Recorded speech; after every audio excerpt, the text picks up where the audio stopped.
Hello student, now we are going to discuss female reproductive physiology. Now the diagram which is presented here, you can see the different parts of the female reproductive system. In female reproductive system, in contrast to male, one important thing happens and that is known as the menstrual cycle. We all know that menstrual cycle is nothing but cyclical changes which occurs inside the female reproductive system in every month when the female is in the reproductive age group. Then that is menstrual cycle. So it is cyclical changes which is happening inside the female reproductive system. During this menstrual cycle, in every month, certain changes will occur inside the ovary and certain changes will occur inside the uterine cavity. That's why we say that menstrual cycle means certain event is going to happen inside the ovary, that is the ovarian cycle, and certain event parallelly is going to happen inside the uterine cavity also, that is known as the uterine cycle or uterine phases. Now, before discussing the detail of these different phases of menstrual cycle, you have to understand that menstrual cycle means one important phenomena occurs during menstrual cycle, which is nothing but vaginal bleeding. This presence of vaginal bleeding during the cyclical changes, it's only seen in human as well as in certain primates. In case of other mammals, menstrual cycle, particularly this vaginal bleeding, does not occur. In case of mammals, what I told, in case of mammals, there will be no vaginal bleeding, but rather than there will be a cycle which is known as estrous cycle. So this estrous cycle does not occur in human. In case of human and primates, there is menstrual cycle. In comparison to menstrual cycle, estrous cycle means the vaginal bleeding is not going to happen. Only there will be increase in body temperature during ovulation, and during this ovulation process, the female will be attracted to male, means sexual arousal will occur only during the time of ovulation. This kind of cyclicity is known as the estrous cycle, which happens in mammals. In case of primates, including human, the menstrual cycle is going to happen, and one of the important phenomena is menstrual cycle is presence of vaginal bleeding, right? Now, during this menstrual cycle, I already told you that certain event will occur inside the ovary, that is the ovarian cycle. What is going to happen inside the ovary? There will be development of follicles, right? And inside the uterine cavity, what is going to happen? There will be increased thickness of the uterine cavity, followed by there will be slotting out of the endometrium of the uterine cavity. So that way, if you look at the different phases of menstrual cycle, suppose the onset of bleeding is taken as day 1 of menstruation, right? So this menstrual phase, that is the bleeding is continuing inside the uterine cavity, which is from day 1 to day 4. Followed by this menstrual phase, there will be proliferation of the endometrium, of the uterine cavity. It will continue from day 6 to day 14, right? So these two phases, if you look at that, when the uterine phases is having the menstruation as well as proliferation, what is happening inside the ovary? What is happening in ovary? What is ovarian phases corresponding to that? You will find out that follicular development is going on inside the ovary. That's why the phase is known as follicular phase. So that's why the follicular phase in the ovary is corresponding with the menstrual followed by proliferation phase of endometrium. Then after the follicular development is done, we all know that ovulation is going to happen in a average, in a normal menstrual cycle, which has a total duration of on an average 28 days. The ovulation is going to happen on day 14. After the ovulation, the follicles will be converted into a corpus luteum. That's why the stages or the phases which is occurring inside the ovary after ovulation is known as luteal phases. During these luteal phases, what is happening inside the endometrium? There will be secretory changes which is going to happen inside the endometrium. That's why this luteal phases is occurring inside the ovary, and the corresponding phases which is occurring inside the uterine cavity is secretory phases. Now we'll first get an overview of these different phases of menstrual cycle, that how it is happening, what is the hormone responsible for these different phases, right? So try to understand this concept, the overview of the menstrual cycle, the concept. So first I am writing here the follicular phases. Follicular phase. So follicular phase means I am talking about the ovarian cycle or uterine, obviously ovarian cycle. So during follicular phases, there will be development and growth of follicle inside the ovary. What are the different stages of follicular development? I am coming to that. But before that, the hormone which is responsible for this follicular development or follicular phases, look at. First, there will be pulsatile secretion of GnRH from hypothalamus. So this is GnRH pulse. This pulse will appear at an interval of 90 minutes. This is important for MCQ, at an interval of 90 minutes. So whenever this pulsatile GnRH is occurring, okay, that will also causes pulsatile secretion of gonadotropin hormone, that is LH and FSH. So this will also leads to LH and FSH pulse in similar fashions. Now we all know that this LH has its receptor on the granulosa cell of ovary, as well as it has also its receptor on theca cell of ovarian follicle. Okay, I will tell you where the granulosa and theca cells are located a little later. And FSH has its receptor mainly on granulosa cell of follicle, right? So when this LH and FSH is acting on their corresponding cell, what will happen? They are going to produce huge amount of estrogen, and they are also going to produce huge amount of progesterone. Which phase of menstrual cycle we are talking about? We are talking about follicular phase. So during this follicular development, under the influence of LH and FSH, follicle is producing huge amount of estrogen, huge amount of progesterone. But always remember, estrogen is more than that of the progesterone in follicular phase. Now, under the influence of this huge amount of estrogen and progesterone, what will happen inside the endometrium? The endometrium thickness will increase more and more, means there will be proliferation of the endometrium. That's why we say when the follicular phase is occurring inside the ovary, there is proliferative phase. There is proliferative phase occurring inside the endometrium. Getting my point? Right. Now, this estrogen and progesterone, between these two hormones, estrogen has negative feedback effect on LH and FSH. Okay, although there is inhibin also there, but estrogen has main negative feedback effect on this LH and FSH.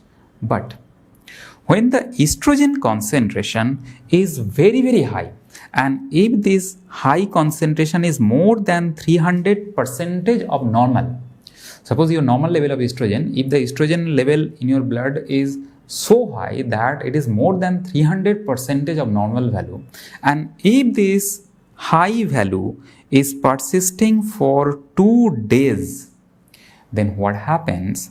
Estrogen is going to give a positive feedback effect, on particularly hypothalamus as well as pituitary. Getting my point?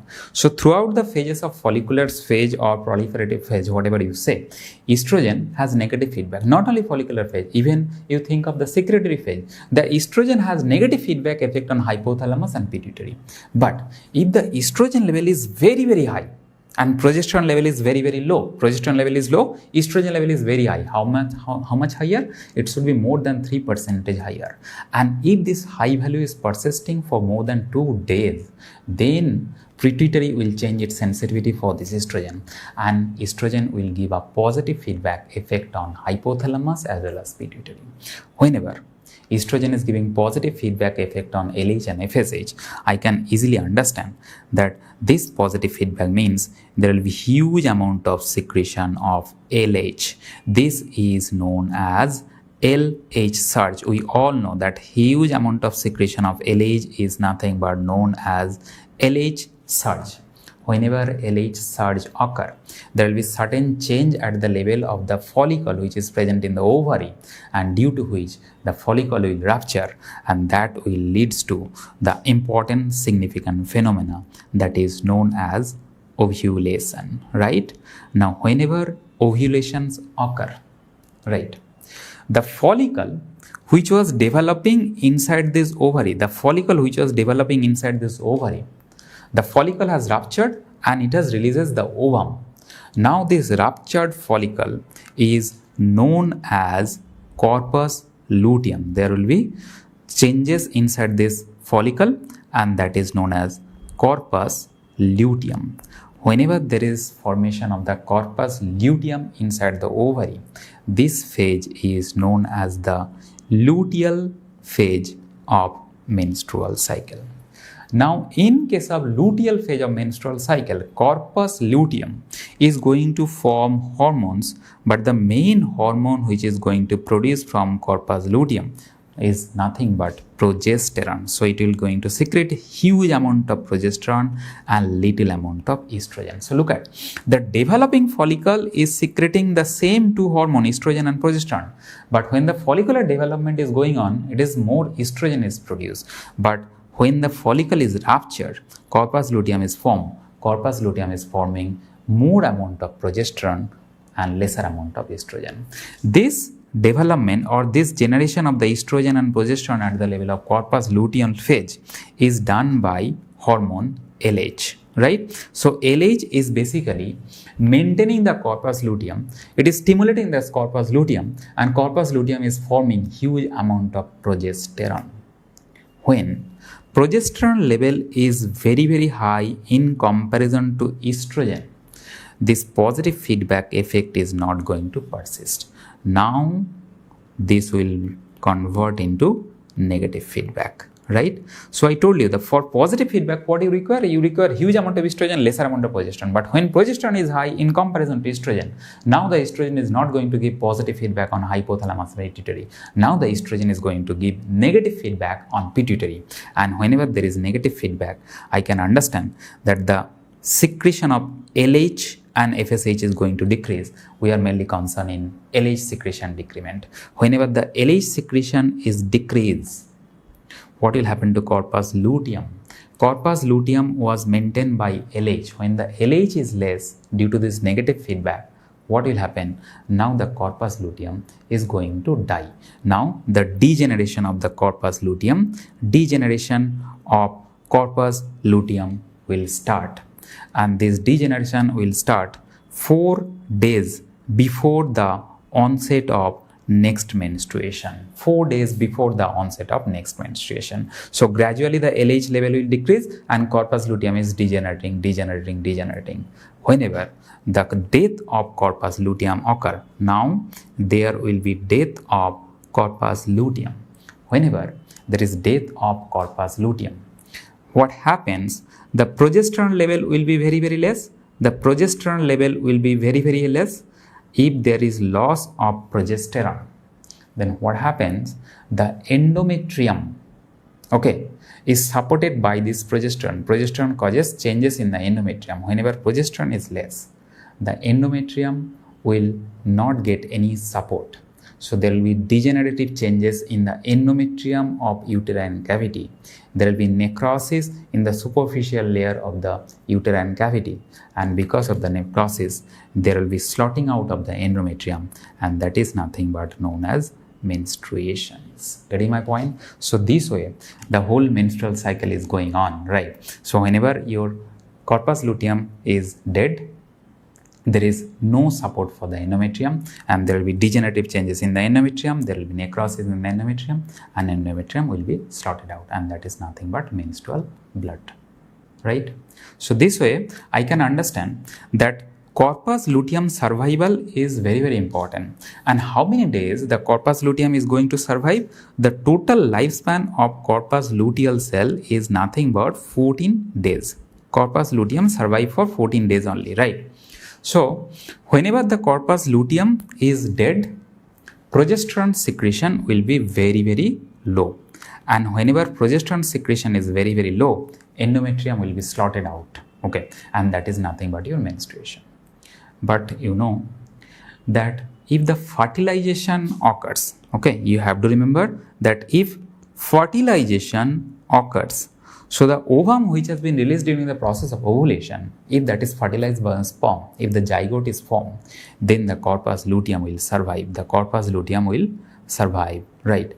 And how many days it will survive? It will survive up to 8 weeks of gestation. Up to 8 weeks of gestation, okay, it will secrete huge amount of progesterone and it will maintain the pregnancy until and unless your placenta is fully developed. Getting my point? So during normal menstrual cycle, corpus luteum is surviving only for 14 days and then it will die. But if pregnancy occurs, then placenta development takes some time. When the placenta is not fully developed, who is going to secrete huge amounts of progesterone? And that is nothing but corpus luteum. So if pregnancy occurs, then corpus luteum will survive up to 8 weeks of gestation and it will take over the function of placenta during that time. Then when placenta is fully developed, again the corpus luteum is going to die. So I can understand that corpus luteum is surviving for 14 days, and when the corpus luteum is there in the ovary, we say that menstrual cycle is in the stage of luteal phase. During this luteal phase, progesterone secretion is very, very high.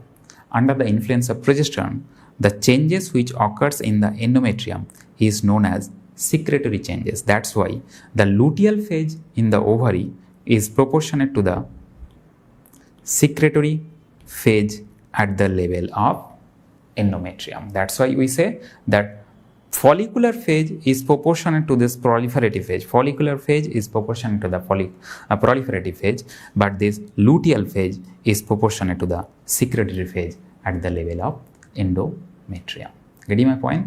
So now if you look at the diagram from genome, this is the diagram, the same thing that we have discussed so far. It is given here beautifully. So look at here first. The menstruation is happening. Menstruation means there will be slotting out of the endometrium. So endometrium is slotted out. Then the endometrium is growing in its thickness. More and more endometrium thickness is growing. So what phase is occurring inside the uterine cavity? Proliferative phase. So this is the proliferative phase. Now if you correspond this menstrual phase and proliferative phase with that of the ovarian phase, it is known as the follicular phase. Why? Because inside the ovary, the follicle is growing more and more. So this is the follicular growth which is happening inside the ovary. That's why proliferative phase, menstrual phase, that is equal to the follicular development inside the ovary. The follicle, developing follicle, is producing huge amount of estrogen, and this estrogen is responsible for increasing the thickness of the endometrium. Now when ovulation occurs in and around 14 days of a normal regular menstrual cycle, after the ovulation, the follicle is converted into corpus luteum, which produce huge amount of progesterone. Under the influence of this progesterone, endometrial secretory activity started. The gland will be tortuous. There will be increase in thickness of this endometrium, and this is the endometrium is going to secrete a clear fluid. This is known as the secretory changes in the endometrium, and that's why the phases of menstrual cycle is known as secretory phases. The secretory phases means inside the ovary, the corpus luteum is there. So that's why inside the ovary, the phases is nothing but the luteal phase. And now when this corpus luteum is dead, after the 14 days, when the corpus luteum is dead, what will happen? The progesterone is not there. When the progesterone is not there, there will be loss of support to the endometrium, and there will be starting of necrosis at the level of this endometrium, due to which the slotting out will start once again, and that is nothing but your menstruation. So this way the whole menstrual cycle is regulated by different hormones. So if you look at the hormonal changes during this menstrual cycle, the diagram has been taken from Guyton. Look at. So during the initial days, that means here it is 0 days up to the level of this 14 days. So the 14 days is the ovulation. So this 14 days is ovulation. So first there will be menstruation. After the menstruation, as you can find out here, the estradiol level is peaking to a very high level. When the estradiol is very high and the progesterone, this blue color graph is the progesterone curve. So estradiol is very high, progesterone is very low. I told you what kind of feedback it is going to give. Positive feedback. Under the influence of positive feedback, which hormone is peaking to a very high level, that is LH, and this is nothing but LH surge. LH surge will bring about this ovulation, and after ovulation the corpus luteum will form. The corpus luteum is going to secrete the main hormone. This is nothing but the progesterone. So this is the hormone which is produced by corpus luteum. When the progesterone is very high and estrogen is very low, it will be converted into a negative feedback phenomena. This negative feedback phenomena will bring down the high level of FSH and LH to a very low level. Now when the corpus luteum is dead, we all know this progesterone support is lost, and again the menstruation will start. So this way you can easily understand the changes of the different hormones during the menstrual cycle, right? Now after discussion of this concept, certain MCQ we have to attempt, right? I told you LH surge, I told you ovulation. Now what they are asking in MCQ, they are asking that ovulation occurs after how much time after LH surge. So this is the type of question they are asking. So we have to answer that. So look at all this information are very important for your MCQ. The first information, ovulation in a normal woman occurs for a normal woman of 28 days cycle generally occurs in 14 days. We all know this information. Ovulation occurs after 83 hours of estradiol rise. So first the estrogen will start rising, then positive feedback, then LH surge. So if you compare with this starting of estradiol rise and ovulation, the gap is 83 hours. But if you look at the third statement, 24 to 36 hour of estradiol peak. So these two statements are very different. One is starting of rise of estradiol and one is peak level of estradiol and then ovulation. So if you compare the peak estradiol and then ovulation, then the gap is 24 to 36 weeks. Ovulation occurs, another statement, very important statement for MCQ, 24 to 36 hour or 34 to 36 hour after the onset of LH surge. Two different books I have written here. So one is Genong and one is your Gainyap's book, right? So after the onset of LH surge, how much time you require for ovulation to occur? 24 to 36 hours according to Genong. And if you measure the time duration from LH peak, so LH surge is starting. After that 24 hours is required for ovulation. But LH is surging and it is peaking. From this LH peak to ovulation, the gap is only 10 to 12 hours according to Gainyap's book, and it is only 9 hours according to Genong, right? So after LH peak, the ovulation will occur 9 hours after that. That is the most important MCQ from this slide you have to remember. And it occurs 8 hours after progesterone diet. Not that much important. Now, what is the mechanism of the ovulation? I told you that during ovulation, LH surge is bringing about some changes inside the follicle, mature follicle. What are the changes? Number one, this LH is producing huge amount of progesterone, right? And that progesterone is activating the proteolytic enzyme inside the follicle. Proteolytic enzyme. So that is going to break down the protein, and whenever you break down the protein, there will be weakening in the wall of the follicle. Not only that, under the influence of this progesterone, right, what is happening? Follicular hyperemia and prostaglandin secretion is also going to happen, and that will leads to transduction of plasma into the follicle. So from the plasma, certain amount of fluid will enter inside the follicle. So that will increase the volume of the follicle. Already the wall is weak and now the volume is enlarging. So what will happen? There will be appearance of a stigmata at one point of the follicle. And that stigmata, from this stigmata, there will be oozing out of certain amount of fluid, and then the stigmata is going to rupture. So that is nothing but follicular rupture followed by ovulation, right? So this way the ovulation is going to happen. Now, what are the other MCQ that can be asked? I told you that if the menstrual cycle is on an average 28 days, suppose the total length of the menstrual cycle is 28 days, then ovulation occurs in 14 days. But length of the menstrual cycle or the duration of the menstrual cycle is notoriously variable among normal women also.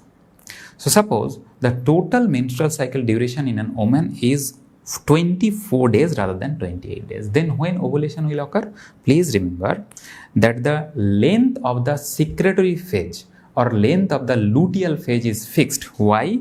Because length of the luteal phase or length of the secretory phase is determined by corpus luteum, which has a life duration, which has a lifespan of 14 days. That's why the secretory phase of menstrual cycle is not going to change.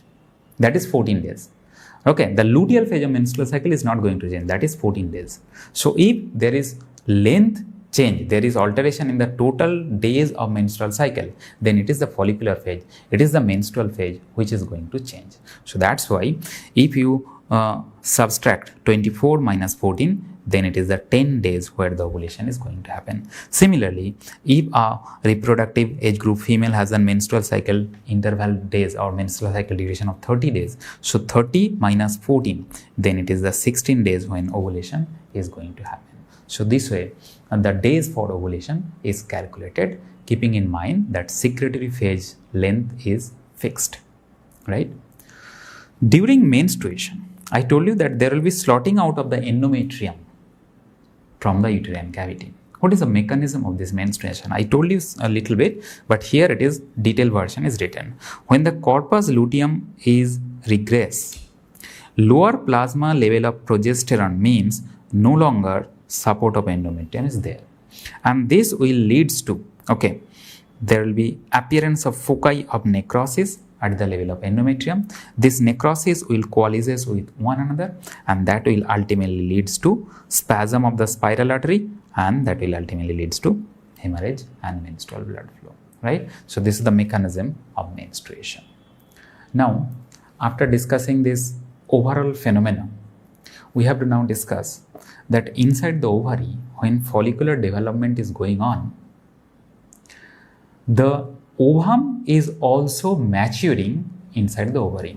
Ovum, right? Mature ovum. So what is the process of maturation of this ova? The process is known as oogenesis. Like for example, in male reproductive system, we have read about spermatogenesis. So here the process is known as the oogenesis. All of you know that process, right? So what is going to happen? What is the process of oogenesis? So first of all, we are going to start with the primordial germ cells. So primordial germ cells, that is the undifferentiated germ cells, is identified at the level of yolk sac. From the yolk sac, it will migrate towards the ovary. So it will migrate. So migration to ovary, right? Whenever this primordial germ cells is migrated to the ovary and incorporated inside the tissue of the ovary, this is known as oogonia, right? Oogonia. And the total number of oogonia when it's first time migrated to the ovary is only 500 to 700. Okay, so it is only 500 to 700. But this oogonia will continue to divide and divide. It will continue to proliferate by the process of mitosis.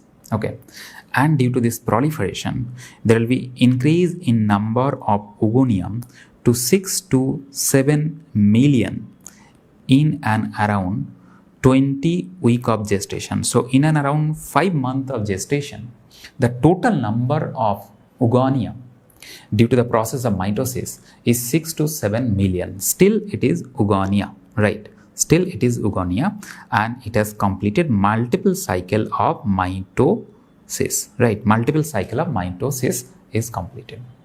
Now just after completion of the mitosis, this oogonia, is going to enter. Oogonia is going to enter inside the meiosis 1. It is going to enter in meiosis 1. And whenever it is entering in the meiosis 1, then this developing oogonia is known as the primary oocyte. This is known as the primary oocyte. Getting my point? So just after completion of mitosis, it is entering into the meiosis 1. But you all know that meiosis 1 is not going to be completed here. It will be arrest stage. Okay, it will be arrest at the prophase, okay, prophase 1 stage, right?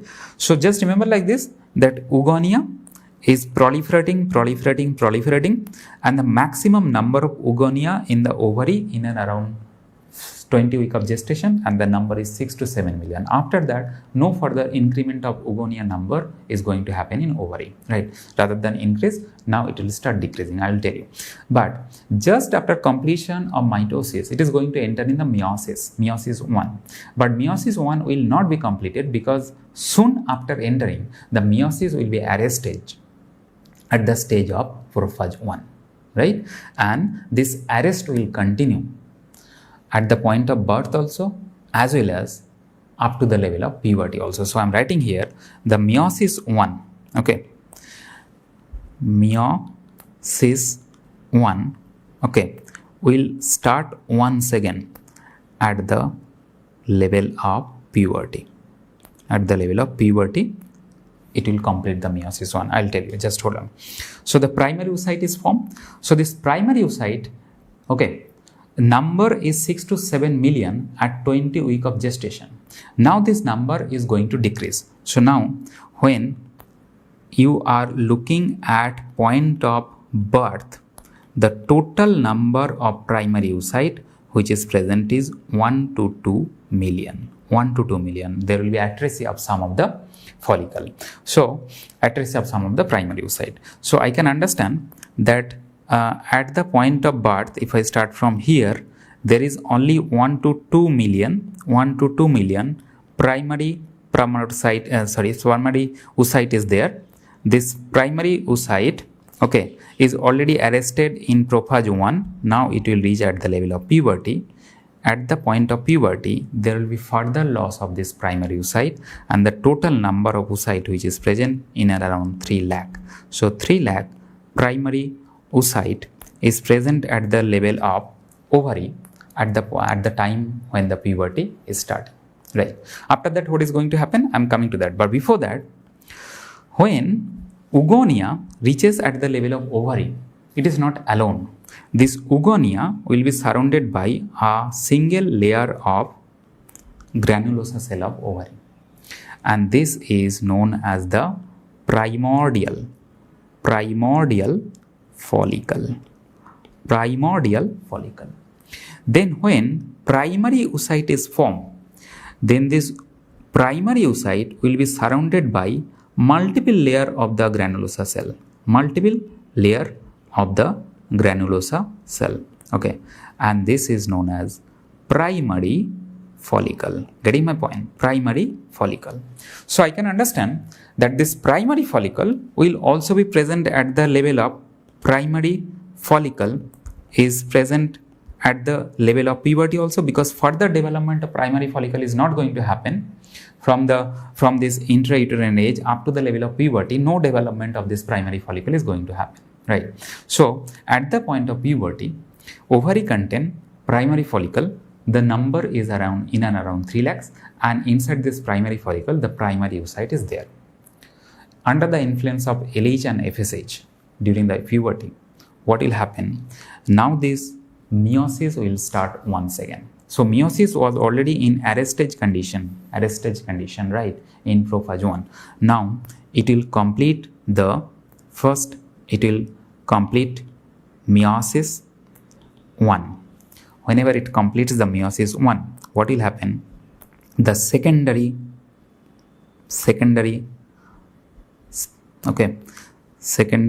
oocyte will form, as well as there will be production of the first polar body, right? This secondary oocyte generation and the first polar body division, that is completion of the meiosis 1, happens just before the ovulation. So ovulation means the follicle also has to grow because follicle also has to mature. So when this meiosis is happening, completion of the meiosis is happening inside the oocyte, what will happen? This primary follicle will develop more and more. It will forms the secondary follicle, right?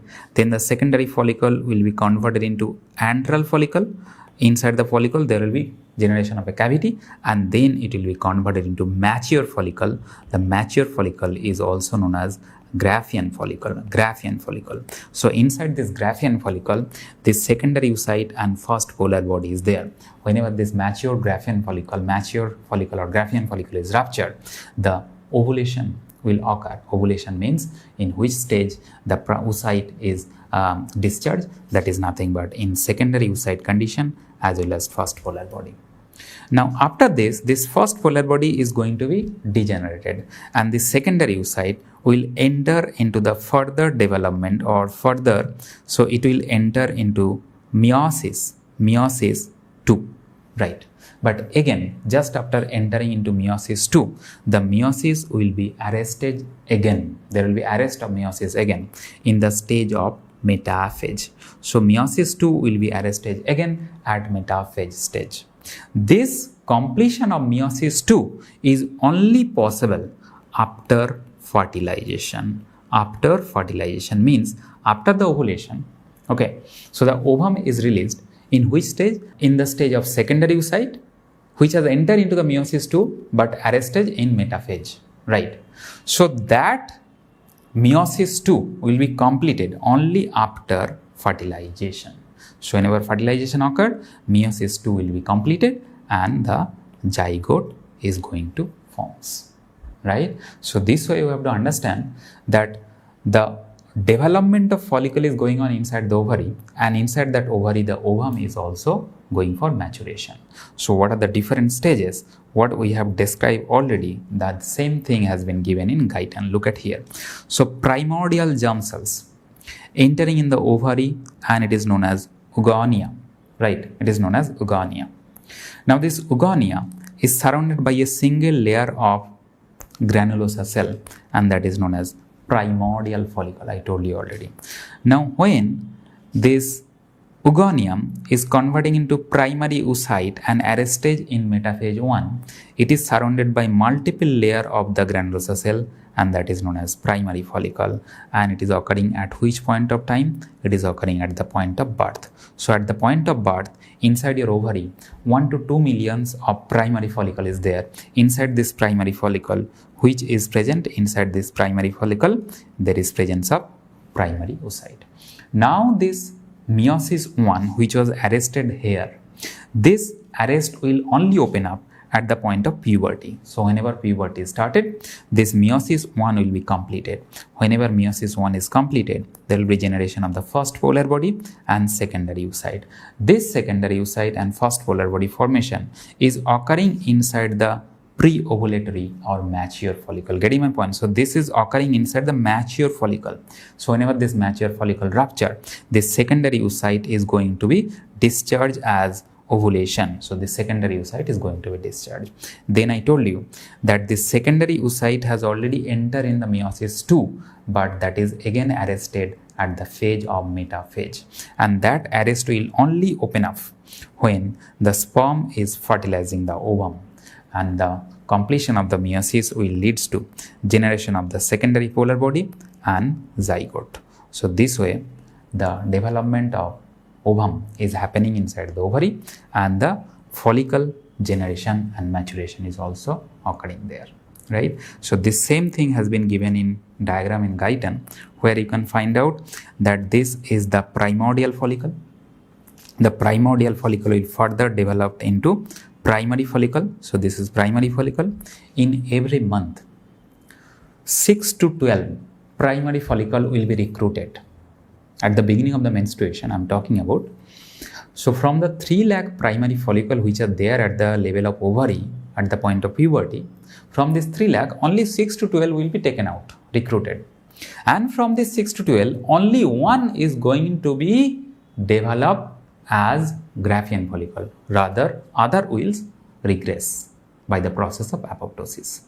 So Within this 6 to 12, the growth of the all follicle will go on, but one of them will be dominant one, and that dominant will go from the preantral follicle, that is the secondary follicle.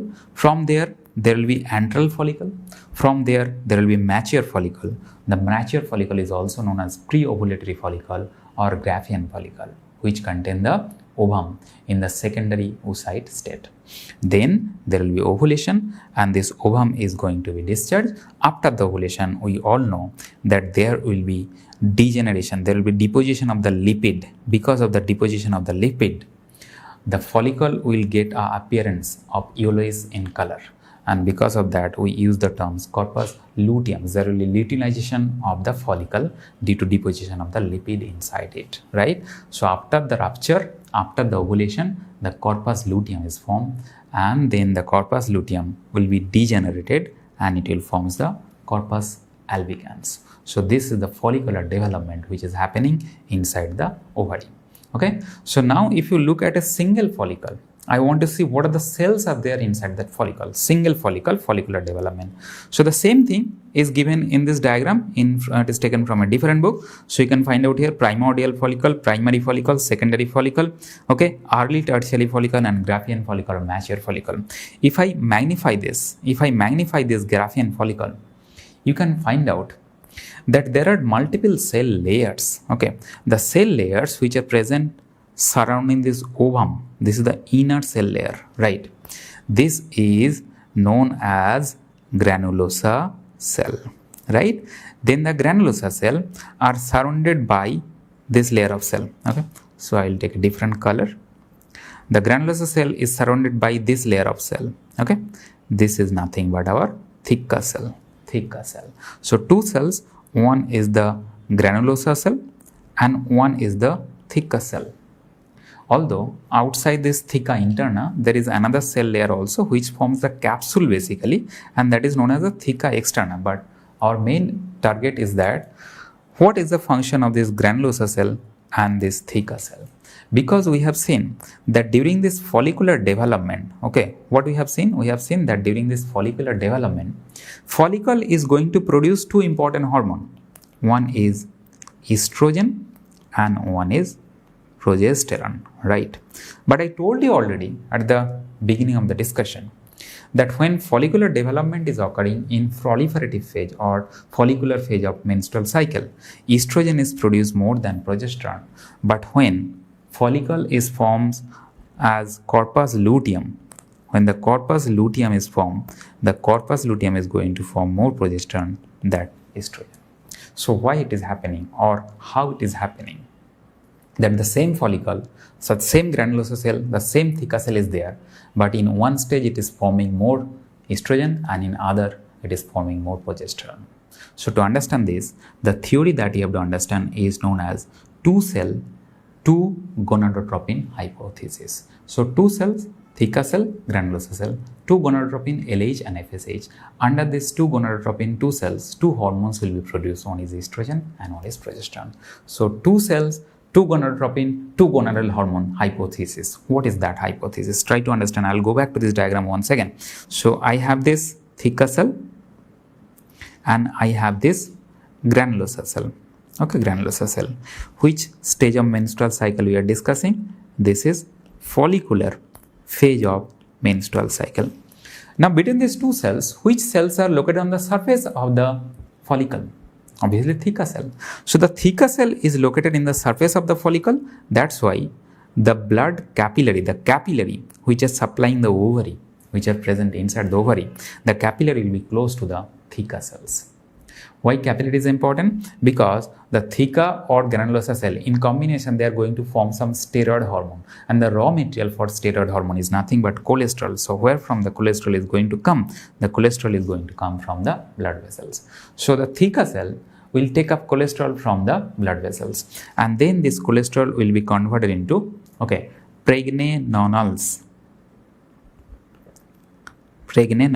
right, under the influence of hormone that is LH. Now I told you already that LH receptor is present on which cells? On both the cell. LH receptor, so suppose this is the LH. So LH is going to stimulate the conversion of cholesterol to pregnanols. Then this pregnanols will be converted into progesterone, right? It will be converted into progesterone, and that will be converted into androstenedione. Now this androstenedione, okay, it cannot be processed further because the enzyme which is required here, that is not present. But this androstenedione, okay, now it will enter into the granulosa cell. You may are thinking that why it is entering, because ultimate target is you have to produce estrogen. But here you have produced only up to androstenedione. Androstenedione can be converted into estrogen, but the enzyme which you require is the aromatase, and that aromatase enzyme is not here. So this is deficient in aromatase enzyme which is required, that is not present in thicker cells. But aromatase enzyme is present at the level of granulosa cells. So that's why the androstenedione is delivered at the level of granulosa cell, and inside the granulosa cell this androstenedione will be converted into estrogen by the enzyme that is aromatase, and this aromatase enzyme is stimulated by which hormone?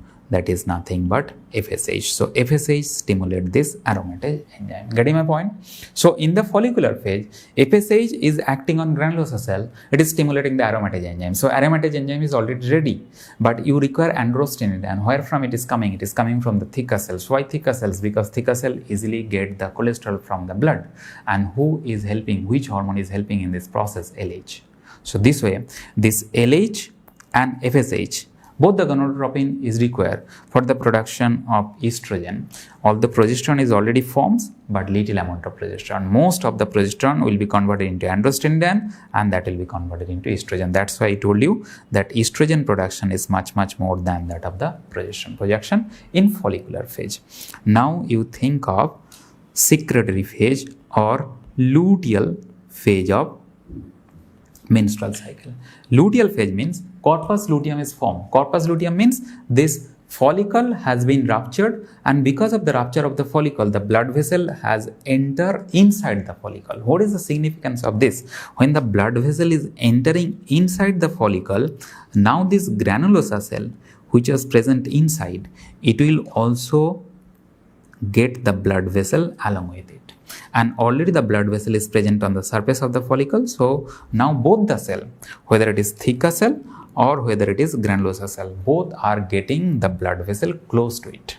So both of them can take cholesterol. Yes. So it is also taking cholesterol. It is also taking cholesterol. It will be converted into pregnanols. Then it will convert it into progesterone. It will also convert it into progesterone. Now, can this progesterone converted into estrogen by this, okay, by this granulosa cell? Look at here, very important. So can this granulosa cell convert this progesterone into androstenedione and then to estrogen? Because this granulosa cell contains aromatase enzyme. But problem is that from progesterone to androstenedione conversion is not possible here, because the enzyme which is required for that is not present here inside the granulosa cell. So it will not be able to convert this progesterone into androstenedione. So what will happen? Huge amount of progesterone will be formed by this granulosa cell, and that will enter in your blood, right? And this cell has converted the cholesterol into progesterone. This progesterone can be converted into androstenedione, but this androstenedione will diffuse into the granulosa cell, and again this androstenedione will be converted into estrogen. So that's why now this luteal phase is producing progesterone also, as well as it is also converting estrogen. But the main hormone which is produced here is the progesterone, because this granulosa cell is dominantly produce huge amount of progesterone which cannot be converted into androstenedione, right? So that's why you can see here that whether it is estrogen or whether it is progesterone, although you require the help of two cells, but it is the granulosa cell which is ultimately producing this estrogen as well as the progesterone, right? Although you require the help of two cells. So that's why this theory is known as two cells, two gonadotropin theory. You can easily find out here the LH receptor, the pregnenolones, then progesterone, then androstenedione is happening inside the theca cell. Then it will enter inside the granulosa cell, okay, and then it will be converted into estrogen. Which hormone you require for this? FSH.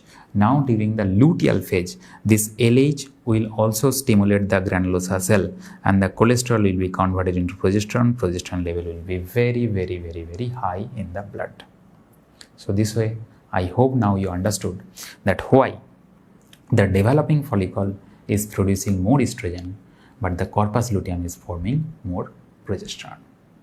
Now last thing that you have to understand is that what is the function of this estrogen and progesterone comparison, right?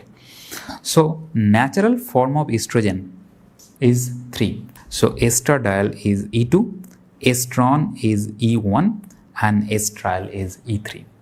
It is said that in reproductive age group, okay, the major estrogen in case of reproductive female is estradiol. Now estriol, when there is a baby inside, okay, during the pregnancy, the major estrogen is estriol. So when you are in reproductive age group, you are making a couple, okay, husband and wife. Estradiol is the main hormone, estrogen in your body. Then when baby is also there, then 3 means estriol. So in case of pregnancy, the main estrogen is estriol. And during menopause, only 1. So the main estrogen during menopause is estrone, right? In case of progesterone, the main progesterone, the naturally occurring progesterone is known as C21 progesterone. It has been asked in MCQ. The naturally occurring progesterone contains how many carbons? That is 21 carbon. Although 17 carbon progesterone is also there, that is known as 17 alpha hydroxyprogesterone. Now, where from this estrogen or progesterone is secreted? Just now we have seen it is the granulosa cell, it is the corpus luteum which is mainly producing the progesterone. Apart from granulosa cell, corpus luteum can also produce little amount of estrogen and placenta obviously. So placenta and ovarian follicle they are producing. Then effect on female genital tract. So estrogen is responsible for growth of ovarian follicle, proliferation of the endometrium we have seen already. And please note down, this is important. Estrogen increases the motility and decreases the secretion of the uterine tube. Estrogen also increases excitability of the uterus, means uterus will contract more and more, increase in excitability of the uterus. But progesterone decreases the motility and increases the secretion of the uterine tube, right? In presence of estrogen, the secretion from uterus is clear, watery and copious secretion which is elastic in nature, that is known as Spink-Barrett phenomena, stretchable secretion. If you stretch the secretion, you will be able to stretch that contain fibrous type of consistency. But in case of progesterone, thick, scanty mucus secretion occurs from cervix, right? Then what is the effect on female secondary sexual characteristics, right? So we all know both estrogen and progesterone both are required for development of the breast, but progesterone is required for the growth of the lobules and alveoli of the breast, but estrogen is required mainly for the ductular and stromal system of the breast, right? So this way you have to remember the differences. What is the effect on CNS? Estrogen increases the libido. I told you in male reproductive physiology also that injection of estrogen increases the libido in case of male also. And progesterone, it is mainly thermogenic. We all know that after the ovulation, the rise of basal body temperature, that is mainly the progestational effect, right? Apart from this, what are the other effects? Effect on endocrine organ, it's not very important. You can only go through this. But whatever is written here on under the heading of other effects, this has been asked in MCQ. Estrogen decreases plasma cholesterol level. It decreases the LDL as well as increases HDL. But progesterone, it increases plasma LDL and decreases HDL. Important for MCQ. Please note down, right? Please. Okay. Now the last 3 points that has been written here. Woman has less body hair and more scalp hair, and there is a characteristic distribution of the pubic hair. This distribution of hair in case of female is mainly done by estrogen. But please note down that the growth of pubic hair or axillary hair in both sexes is primarily due to the effect of androgen. Right, we know axillary hair growth, pubic hair growth. If I ask you which hormone is responsible for growth of this secondary hair, secondary sexual characters hair, that is androgen. But the typical pattern of female hair distribution is by estrogen. And gonadal steroid, the testosterone in case of boys and estradiol in case of girls, are the major hormone responsible for bone growth and osseous maturation. So maturation as well as growth of the bones is under the influence of testosterone in case of male and estrogen in case of female. So this is all about female reproductive system. At the end, we have to understand the whole thing, that how the hypothalamus, pituitary and everything is connected, right? So look at, we have already discussed that GnRH is secreted from hypothalamus in a pulsatile fashion, that is producing LH and FSH. FSH is acting on the granulosa cell and that is producing estrogen, and LH is acting on the theca cell which is producing progesterone, right? So this progesterone as well as estrogen, they have effect on the reproductive system, and this estrogen, what is written here, it has negative feedback throughout the most of the menstrual cycle, but just before ovulation at the end of the follicular phase, this negative feedback effect is converted into positive feedback and that leads to ovulation. Apart from that, the granulosa cell also secrete little amount of activin and little amount of inhibin. This inhibin has negative feedback effect on FSH, okay? And activin level is very low throughout the menstrual cycle and its level remain almost constant throughout the menstrual cycle. So this is all about your female reproductive physiology.